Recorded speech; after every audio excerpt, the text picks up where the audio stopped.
যিহেতু এতিয়া ফ্লাইঅভাৰবিলাকত ছবি অঁকা তেওঁলোকে মানা কৰিছে, তো সেইটোৰ প্ৰতি লক্ষ্য ৰাখি এতিয়া প্ৰাইভেট এখন ৱাল আমি ঠিক কৰিছোঁ ছবি আঁকিবলৈ শিৱসাগৰবাসী ৰাইজৰ সহযোগত।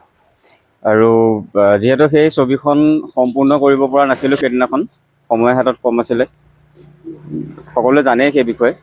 গতিকে ছবিখনক লৈ বহুতে ঠাট্টা কৰিছে।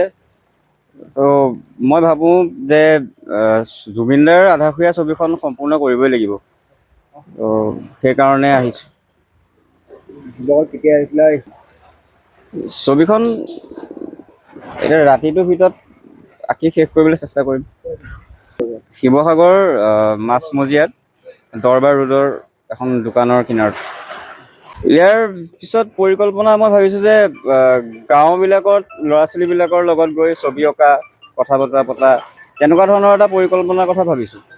তো সকলোৱে যদি সহযোগ কৰে, অসমৰ বিভিন্ন জেগাত, বিভিন্ন ঠাই, বিভিন্ন গাঁৱত গৈ ল'ৰা ছোৱালীবিলাকৰ সৈতে একেলগে ছবি অঁকা, কথা পতা, এনেধৰণৰ এটা কৰিম বুলি ভাবিছোঁ। ছবিক লৈ অলপ সজাগতা যিমান পাৰোঁ।